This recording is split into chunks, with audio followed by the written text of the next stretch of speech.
Então, por exemplo, hoje nós temos 80 mil bolsistas do CNPq, do Sistema de Pesquisas do Brasil, que vão ficar sem pagamento da bolsa. Isso custa 300 milhões de reais. Evidentemente que 300 milhões de reais para um país como o Brasil, o brasileiro que está nos ouvindo aqui na sua emissora, saber que isso é um centavo para um país como o nosso.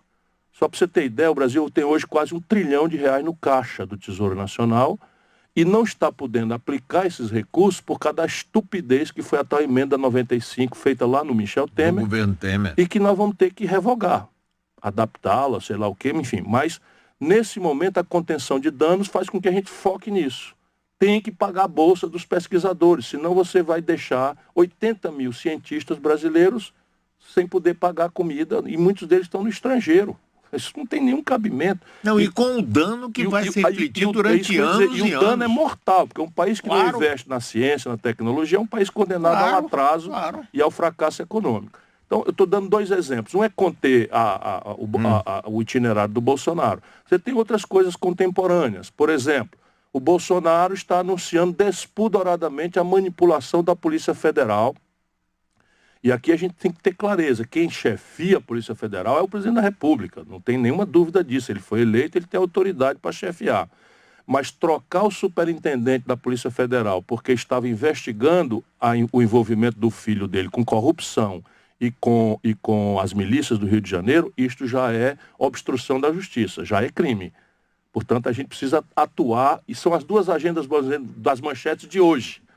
E esse é o nosso dia a dia, todo dia, e não falta um problema. Estamos criando fóruns, né? Ainda agora em São Paulo, anteontem, criamos um frentão aí com 16 partidos, esquecendo esquerda, direita, desde que tenham esse compromisso, né? de obrigar o jogo a ficar dentro da regra da democracia, enquanto nós defendemos uma mudança de política econômica, que é o mais grave no país. Agora, esse movimento teria como base de sustentação o Congresso Nacional? Nós precisamos entender que o jogo institucional joga-se ali.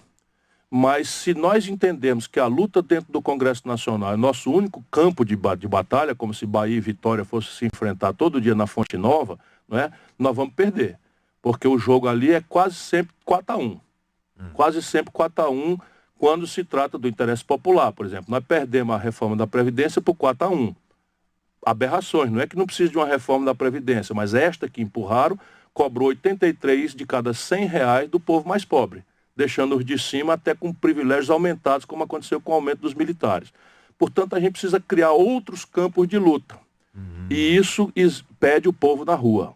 Isso também já provou. Então, a crise do desfinanciamento da educação, a crise da irresponsabilidade no manejo da questão da Amazônia, tudo isso pede, recomenda, suplica, e eu imploro, né, que o povo aceite as nossas convocações dos sindicatos, dos grêmios estudantis, para a gente incrementar o protesto na rua, porque isto tem revelado força, e o Bolsonaro recuou em algumas questões quando ele viu que as ruas se expressaram de forma mais eloquente.